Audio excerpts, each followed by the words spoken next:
Hello, everyone. Welcome to the second workshop that we're hosting here. Today, we're going to be talking about library tools. My name is Chelsea Post. I'm the systems librarian. And also with me today is Dr. John Nordloff, who is the Writing Center Director. So today, we're going to talk about different library tools. First off, one thing we should probably address is the elephant in the room as far as library tools, and is why. Why do we always suggest that you use the library as your source of research while you're here in college? Google is right there, and it would be too out of the realm of possibility to think, oh, I can just Google everything that I want to know, right? That's what Google claims that you can do. Well, while that's true, we suggest that you use the library and really recommend that you use the library for a number of reasons. First off, it's part of your tuition. So part of the experience of even being at this campus and learning here means that you are paying for the opportunity to use the library's resources. So because of that, it would behoove you to get your money's worth, so to speak, and use the sources that we have available for you on the web. Secondly, it is at your fingertips. So there are many ways that you can access the library, both in person and online. So we certainly recommend, just for ease and simplicity of use, that you actually come to the library, whether that's virtually or in person, in order to use the resources that are there. And lastly, it actually works a lot like Google. The library has done a lot of work in the back end to make searching and the ways that you search the system very similar to Google, so that it's not so much of a stretch to jump from one thing to the other. Gone are the card catalogs of old and having to hand flip through lots of files and everything. So it's all very much like searching on the web. It's just in a different platform on a different site. So where do you start? Well, the website, of course. And so what I'm going to talk about today is the various parts of the website and the different tools and resources that are there to help you with your resource and with your research and everything like that. So a quick rundown of the different library resources, and these are all the things that I'm going to be talking about today. First off, Eagle Search is one of the big ones. That'll be the first thing that we talk about. We also will talk about the catalog of print materials that we have in the collection. We'll talk about the different databases and what those have for you as far as different types of sources and subjects that you might find, things like that. We'll talk a little bit about interlibrary loan and how that can be used to help get you things that we don't have. Then we'll talk about research guides, which are subject-specific sites that you can look at. And then finally, we'll talk about Take Flight program and the chat that we have to help you stay in communication with us, all of which can be found on the website. So these are all things that we'll be able to look at the end of today's presentation. First off, let's talk about Eagle Search. So Eagle Search is the biggest tool that we have at the library. It's first and foremost, it's right on the home page. It's the very first thing you'll see, even if you don't necessarily know that's what you're looking at. So what is Eagle Search? Well, it's a discovery tool that brings results from multiple databases, including the print catalog, across a variety of subjects. So it is a one-stop shop, so to speak, of everything that we have in the collection.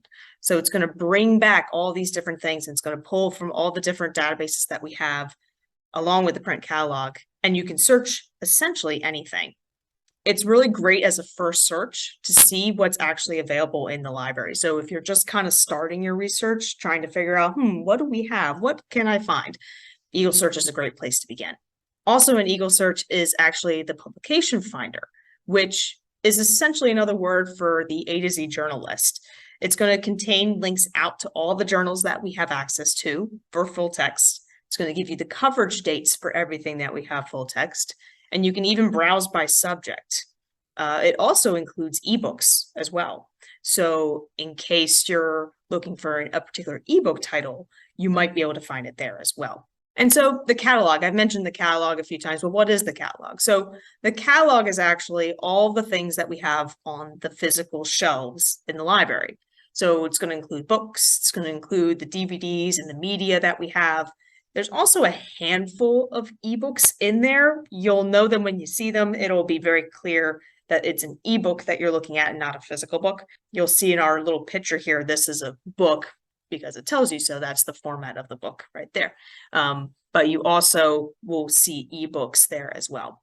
It'll include where it is actually in the library. So underneath collection, it'll tell you what part of the library it's pulling from. It'll also tell you the shelf location and whether it's in or not, which means that you could then check it out. You can place holds on books, you can see reserves, renew your checkouts, and more. And we actually do have separate tutorial videos kind of telling you how you would go about doing that. We also have some guides walking you through those processes as well.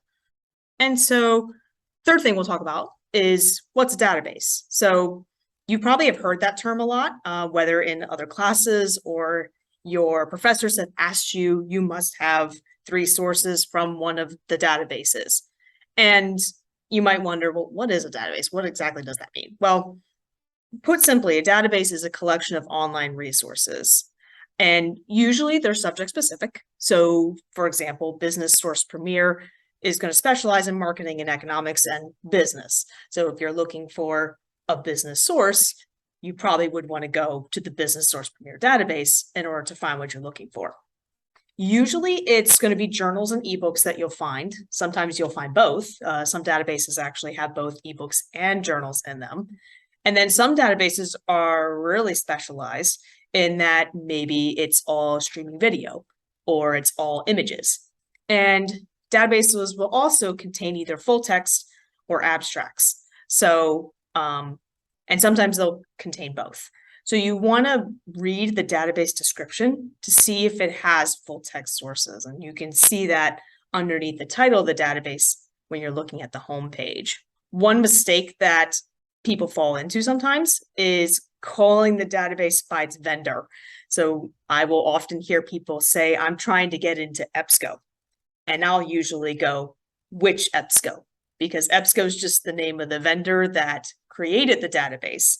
But EBSCO has created over 50 databases, all of which, well, most of which we subscribe to. Business Source Premier is one of them, actually. But then there's also Academic Search Complete, or CINAHL, or Health Business, etc. It goes on from there. So just keep that in mind when you are asking for help or trying to access these databases. You want to make sure you're not just going into the vendor site. You want to go into a specific named database that is owned by said vendor. One of the things that your professors will ask you a lot is to find articles. That's usually the type of source that they ask you to locate. And so there's some techniques that you can use to find articles more easily, mainly because we have so many different articles that you can get in the library resources. And so it can be a little overwhelming to find what you're looking for. So you want to use the peer-reviewed filter to find scholarly articles. That should be one of the first things that you check off when you're doing your research. What's a peer-reviewed article? Well, essentially, a peer-reviewed article was written by an expert in the field. So again, going back to our business example, if you're looking at a peer-reviewed article in the business field, it was written by an expert in business. Makes sense. Usually it also contains specialized technical language. You can usually tell the difference between a peer-reviewed article and, say, an article from People magazine, based just simply on the language that's being used. It also usually contains footnotes and references, and it's often published by universities or professional societies. So normally the title of the journal will even give it away, where it'll say it's published by the Journal of Academic Excellence. Well, that sounds official and sounds like a professional society. Usually if you look that journal up, it'll tell you who's publishing it, and then you go at it from there. Another tip I would recommend occasionally is clicking off the online full text filter to find additional articles that we can borrow. And we'll talk about this a little bit later, but this is especially helpful in case you're doing a search and you're not really getting a lot of results, right? You're getting less results than you may have anticipated getting. Maybe a good thing to do would be to uncheck the online full text, because then you'll start getting links to articles out that you can then borrow from another library. And then I would also suggest that you read the article abstract and subject headings to get an idea of what the article is talking about. And this is more of a research tip, really, more than anything. Understanding what the article is talking about before you even start reading it is going to save you time in the long run to help you figure out, is this really something that I want to use for my research? And this is helpful too in knowing what it is that you're researching, right? Understanding, okay, this is my topic, this is what I want to use this article for, will it work? And the best way to do that would be to read the summary of the article, you learn what the subject headings are, and go at it from there.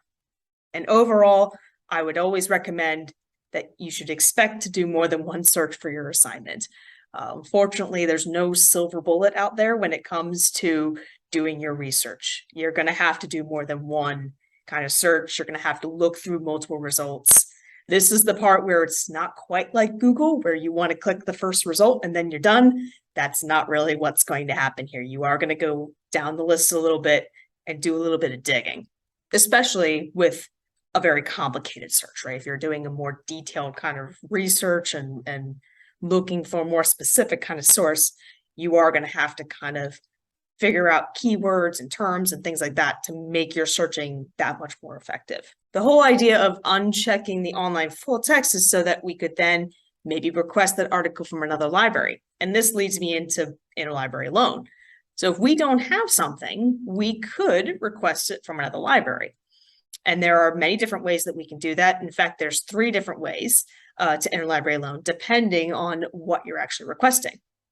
If you're looking for an article, you're going to want to use Rapid, ILL. If you're looking for a book, you're going to want to use Easy Borrow.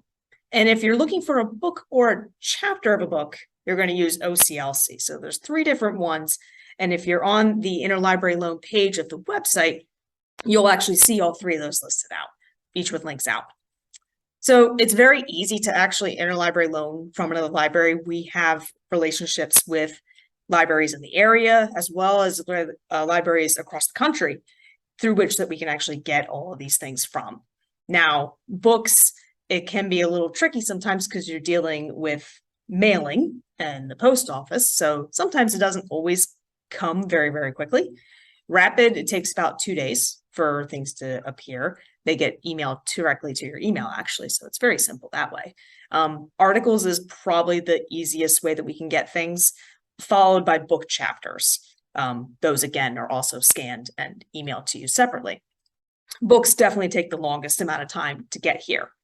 And so my biggest piece of advice for interlibrary loan is that if you know that you need to request something from somewhere else, do it right away. Do it as soon as you can, because that way you aren't waiting a long time to get these materials. That's just part of time management, really. One of the next things I want to talk about is research guides. So what are research guides? Well, they are online sources of information about a particular subject or course that we, the librarians, have actually created and curated based off of what we have in the library. And usually they are going to have a list of databases, journals, and more about that subject, split up into different tabs. So if you went into the, looking at what we have here, we have a biology research guide. So if you went into the biology research guide, you would see the different databases that contain biology sources. You would see different journals that are about biology. You'd see ebooks, you'd see physical books, you might even see DVDs. So, and then you might even see a list of websites going out that would be, professional societies that are about biology, that are, different tools and things that you can use to research biology, things like that. We also have some FAQs listed here. So an example would be how to put something on hold. We actually created a how-to guide with screenshots showing you how to do that. So we have several of those within our different research guides. So if you're ever trying to figure out how to do something, this might be a good place to go first and try to figure it out that way. And in general, they're great for gathering basic information about a topic that's new for you. So again, you're taking biology and it's biology 101. If you've never taken a biology course before in your life, this might be a good time to go into that guide and just get some general working knowledge of what biology even is, And that will then help you in your research later down the line to understand the keywords that you want to use and things that you want to say. Because if you just do a general search for biology in the databases, you are going to get lots and lots of results, most of which might not be about specifically what you're looking for. And so finally, the last thing I want to talk about before we do some hands-on searching is Take Flight. So Take Flight is actually a program that we've created. It's an acronym, so it stands for Finding Relevant Sources, Learning Research Strategies, Identifying Your Topic, Generating Quality Results, Honing Your Searching Skills, and Transforming Your Writing. So essentially, what this means is that you would actually meet with a librarian to go through all these things and help you finding your sources, learning some strategies, getting your results, things like that. We can do it through phone, email, Zoom, in person. So there's multiple ways that you can meet with us, however you're most comfortable. And there's also a chat box on the library homepage for more simple questions as well. But we recommend that you do these Take Flights if you're completely lost and you just need a little guidance in how to go forward with your research. We're here to help, and we definitely want to help. And so this is a good way that we've come up with to make that an appointment with us. And then we reach out to you with times that work for us, and then we go from there. So it's very easy to do. It's right on the homepage. Can't miss it. And speaking of the homepage, so now we're actually going to go into the homepage and we're going to do a little bit of searching in all those tools that I've talked about. All right, so here's the homepage.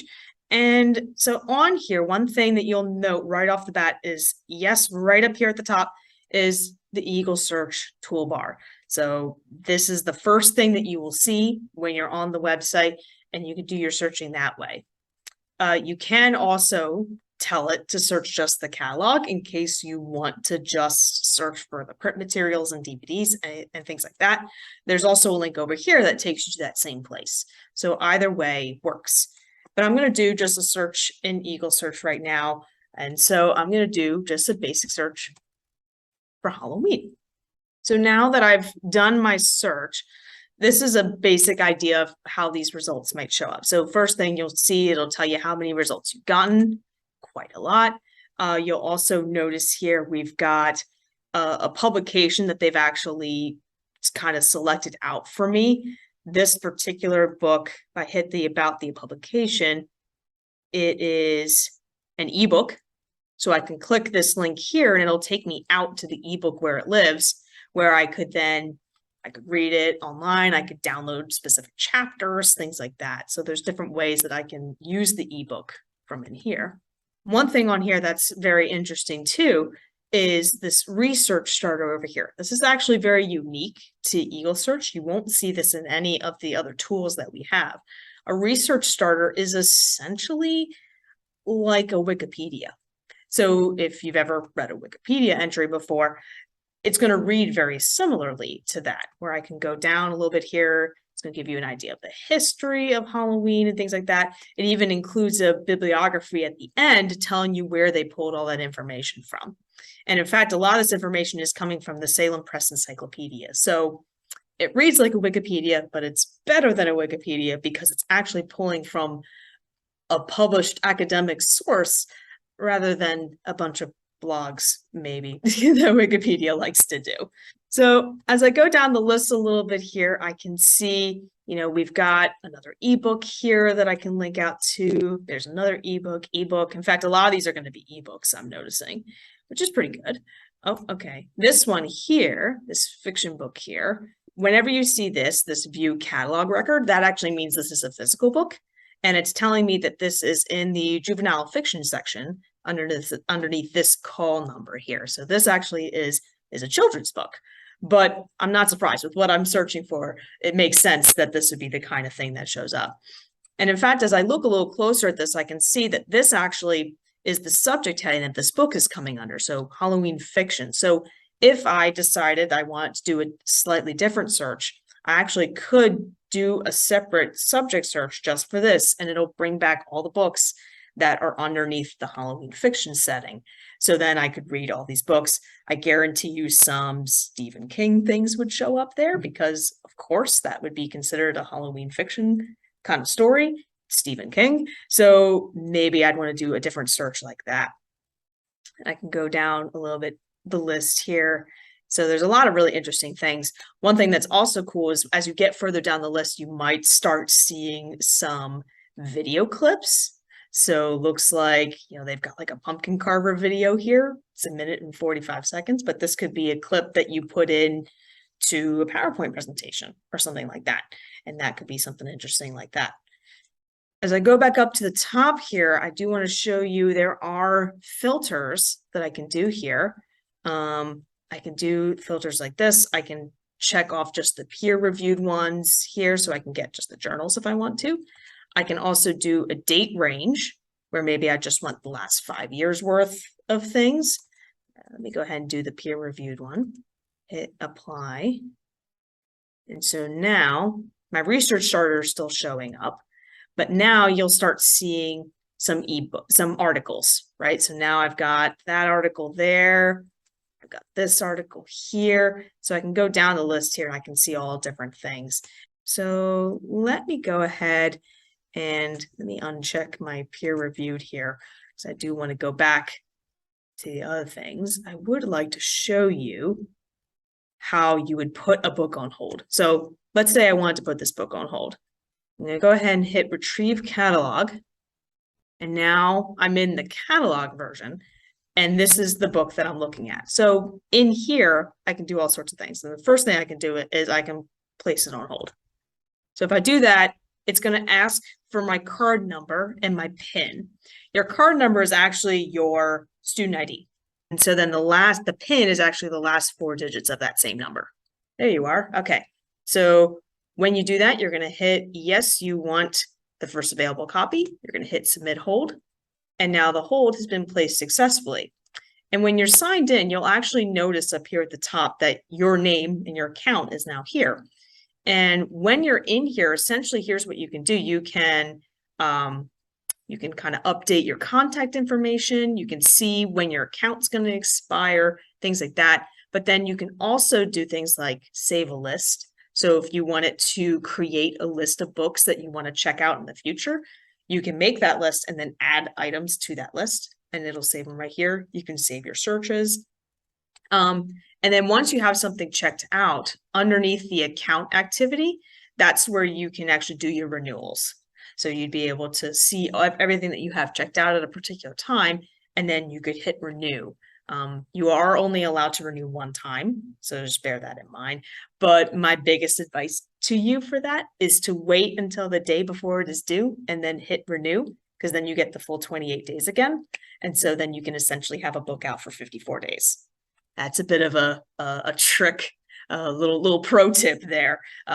So to make the most of the time that you have with your books. So this particular article right here, we actually don't have access to it. It's a 2002 article, and I know for a fact this particular database here, this historical abstracts with full text, doesn't have up to the most current year available full text that we can look at. So because of that, it's prompting me to request it through interlibrary loan because it knows that we don't have this particular article.